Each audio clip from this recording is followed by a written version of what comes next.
ফিলিস্তিনে বহুদিন ধরেই চলছে একের পর এক আক্রমণ আর বিস্ফোরণ। অব্যাহত হামলায় নিজের চোখের সামনেই ধুলোর সাথে মিশে যাচ্ছে জন্মভূমি, হারিয়ে যাচ্ছে প্রিয়জন। এ ঘটনাগুলো যেন বড্ড চেনা হয়ে গেছে ফিলিস্তিনিদের, অনেকটা সওয়াও হয়ে গেছে বলতে পারেন। কিন্তু ধ্বংসস্তূপে পরিণত হওয়া নিজের ভিটেমাটি সব হারিয়ে গাজাবাসী যখন একটুখানি নিরাপদ আশ্রয়ের আশায় শরণার্থী শিবিরে অবস্থান নিয়েছে, তখন সেখানেও বিন্দুমাত্র নিরাপত্তা পাওয়া যাচ্ছে না। এখানেও চলছে বোমা হামলা।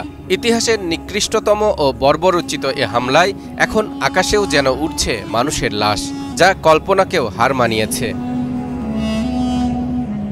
গাজায় গণহত্যা বন্ধে এরই মধ্যে বিশ্বব্যাপী নো ওয়ার্ক নো স্কুল কর্মসূচির ডাক দেওয়া হয়েছে। থেমে নেই দেশ বিদেশের ইসলামিক স্কলাররাও। এই মুহূর্তে গাজার জন্য, ফিলিস্তিনের মজলুম জনগণের জন্য সারা দুনিয়ার মুসলিমদের কি করণীয় তা নিয়ে নানা মতামত তুলে ধরছেন তারা।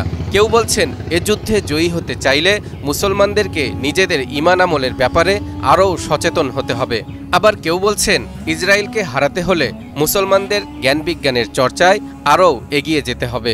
এমনকি আল ইত্তেহাদুল আলামী লিল উলামা ইল মুসলিমিন বা ইন্টারন্যাশনাল ইউনিয়ন অফ মুসলিম স্কলারের প্রধান শেইখ আলী মুহিউদ্দিন আল কারদাভি ইসরায়েলের বিরুদ্ধে জিহাদের ফতোয়াও জারি করেছেন। গাজায় অবিলম্বে গণহত্যা বন্ধে মুসলিম দেশগুলোকে সামরিক, অর্থনৈতিক ও রাজনৈতিক হস্তক্ষেপের আহ্বান জানিয়ে তিনি বলেন, মুসলিম নিধনের জন্য ইসরায়েলকে সমর্থন দেয়া সম্পূর্ণরূপে নাজায়েজ। কিন্তু বিপত্তিটা ঠিক এখানেই, ইসরায়েলকে সমর্থন দেয়া এবং মুসলিম দেশগুলোর মধ্যে একতা না থাকা।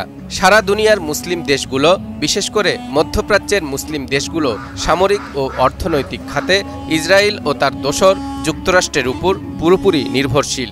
এছাড়াও মধ্যপ্রাচ্যের অধিকাংশ দেশ রাজতন্ত্র হওয়ায় তাদের পরিবারতন্ত্র টিকিয়ে রাখতে তারা পশ্চিমাদের সমর্থন ও সহযোগিতা চায়। এজন্য তারা আগাগোড়ায় মার্কিনীদের কথায় ওঠবস করে আসছে।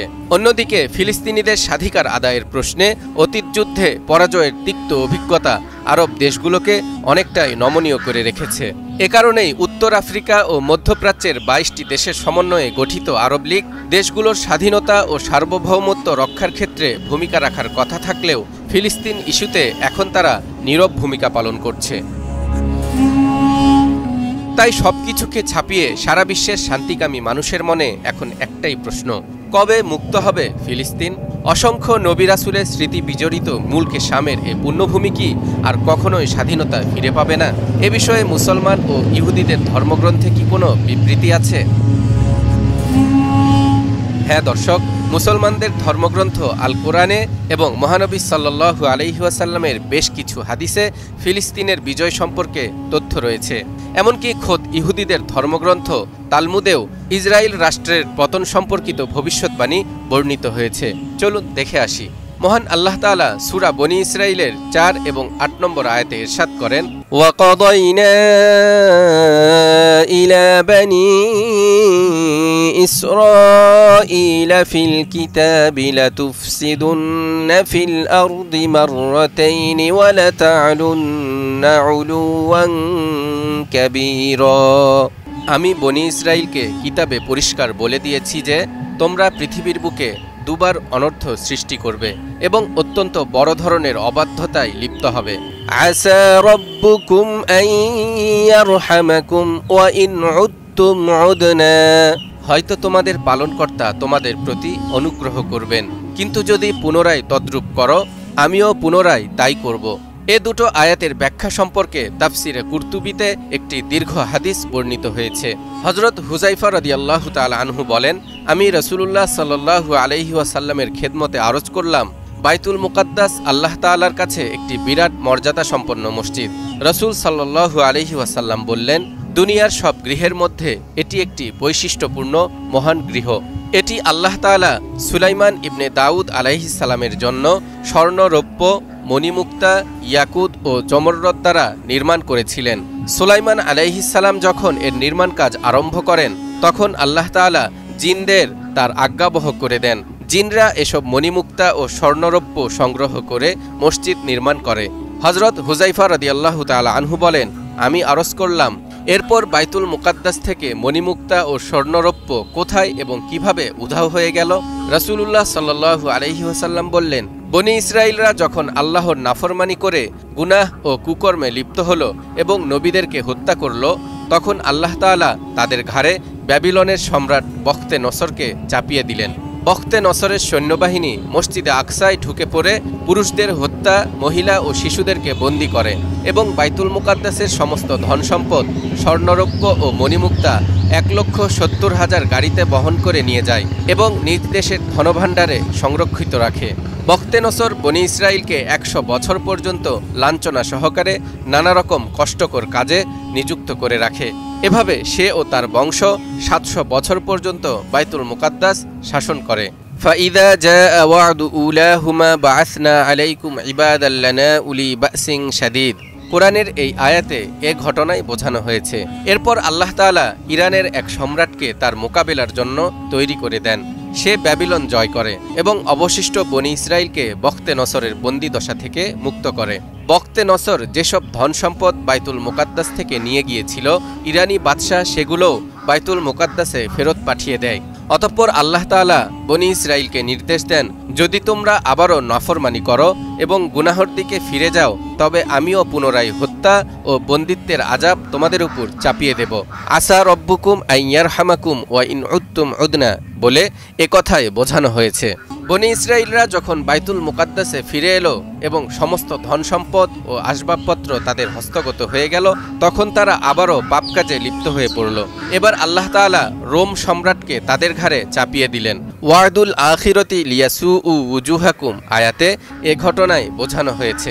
রোম সম্রাট জলে ও স্থলে উভয় ক্ষেত্রে তাদের সাথে যুদ্ধ করে অগণিত লোককে হত্যা ও বন্দী করে এবং বাইতুল মুকাদ্দাসের সমস্ত ধন সম্পদ 1,70,000 গাড়িতে বোঝাই করে নিয়ে যায়। এসব ধন সম্পদ রোমের স্বর্ণ মন্দিরে এখনও পর্যন্ত সংরক্ষিত রয়েছে এবং থাকবে। কিয়ামতের ঠিক আগ মুহূর্তে শেষ জামানায় হযরত ইমাম মাহদী আবির্ভূত হয়ে এগুলোকে আবার 1,70,000 নৌকা বোঝাই করে বাইতুল মুকাদ্দাসে ফিরিয়ে আনবেন এবং এখানেই আল্লাহ তাআলা পূর্ববর্তী ও পরবর্তী সব মানুষকে একত্র করবেন। হাদিস থেকে জানা যায়, ইমাম মাহদী খুরাসান থেকে বের হওয়া কালো পতাকাবাহী একটি দলের নেতৃত্ব দিয়ে মুলকে শাম তথা ফিলিস্তিন বিজয় করবেন। হযরত আবু হুরায়রা রাদিয়াল্লাহু তাআলা আনহু থেকে বর্ণিত, রাসূল সাল্লাল্লাহু আলাইহি ওয়াসাল্লাম বলেছেন, যখন কালো পতাকাগুলো পূর্ব দিক খোরাসান থেকে বের হবে, তখন কোনো বস্তু তাদেরকে প্রতিহত করতে সক্ষম হবে না। এমনকি এই পতাকাকে বাইতুল মুকাদ্দাসে উত্তোলন করা হবে, অর্থাৎ খেলাফত প্রতিষ্ঠিত হবে। কিন্তু বাইতুল মুকাদ্দাসে এই কালেমার পতাকা উত্তোলন হওয়া বা ফিলিস্তিন ভূখণ্ডে খেলাফত প্রতিষ্ঠার অর্থ হচ্ছে কিয়ামত অতি সন্নিকটে। আব্দুল্লাহ ইবনে হাওয়ালা আল আজদি রাদিয়াল্লাহু তাআলা আনহু বলেন, রাসূলুল্লাহ সাল্লাল্লাহু আলাইহি ওয়াসাল্লাম আমার মাথা বা মাথার তালুতে হাত রেখে বললেন, হে ইবনে হাওয়ালা, যখন তুমি দেখবে যে বাইতুল মাকদিসে বা শাম দেশে খেলাফত প্রতিষ্ঠিত হয়েছে, তখন মনে করবে অধিক ভূমিকম্প, বিপদ আপদ, মহা দুর্ঘটনা ও পেরেশানি সন্নিকটে। কিয়ামত তখন মানুষের এতই নিকটবর্তী হবে যেমন আমার এ হাত তোমার মাথার যত নিকটে আছে। তাহলে দর্শক, কোরআনের এই দুটো আয়াতের তাফসির আর 2 হাদিসের বিবরণ থেকে একথা স্পষ্ট হয়ে গেছে, কিয়ামতের আগে ফিলিস্তিন ভূমি থেকে অবশ্যই অবৈধ দখলদারির অবসান ঘটবে এবং মুসলমানদের চূড়ান্ত বিজয় আসবে, যদিও সে বিজয় হবে কিয়ামতের নিদর্শন স্বরূপ। অন্যদিকে ইহুদিরা যে কিতাবকে মেনে চলে, যে কিতাবের আলোকে নিজেদের সকল কর্মপন্থা ঠিক করে, সে নীতিশাস্ত্র তালমুদের একটি ভবিষ্যৎবাণী হল, কোনো ইহুদি রাষ্ট্র 8 দশকের বেশি টিকবে না, ভেঙে যাবে। আর সেই ভাঙন বাইরের কোনো শক্তির কারণে হবে না, বরং নিজেদের অভ্যন্তরীণ কোন্দল থেকেই সে ভাঙন দেখা দিবে। ইংরেজিতে এই ভবিষ্যৎবাণীকে বলা হয় কার্স অফ 8 ডেকেড বা 8 দশকের অভিশাপ। ইতিহাস ঘেঁটে দেখা গেছে, বিগত 2000 বছরে পৃথিবীর কোনোখানে ছোট বড় কোনো ইহুদি রাষ্ট্রই 80 বছরের বেশি টিকতে পারেনি। যারা কিছুদিন বেশি টিকেছিল, তাদের ভাঙনের শুরুটাও হয়েছিল সেই 80 বছরের পর থেকেই। দর্শক, আজকের ইহুদি রাষ্ট্র ইসরায়েল প্রতিষ্ঠিত হয়েছিল 1948 সালে। সেই হিসেবে 2028 সালে তাদের রাষ্ট্রের 80 বছর পূর্ণ হবে। তার মানে হাতে আছে আর মাত্র 3টি বছর। সেজন্যেই কি নেতানিয়াহুর সরকার মুসলিম নিধনে উঠে পড়ে লেগেছে? এ কারণেই কি তারা ফিলিস্তিনিদের উপর নির্যাতনের মাত্রা আরও বাড়িয়ে দিয়েছে? তবে কি তালমুদের ভবিষ্যৎবাণী সত্যি হতে চলেছে? Wait and C.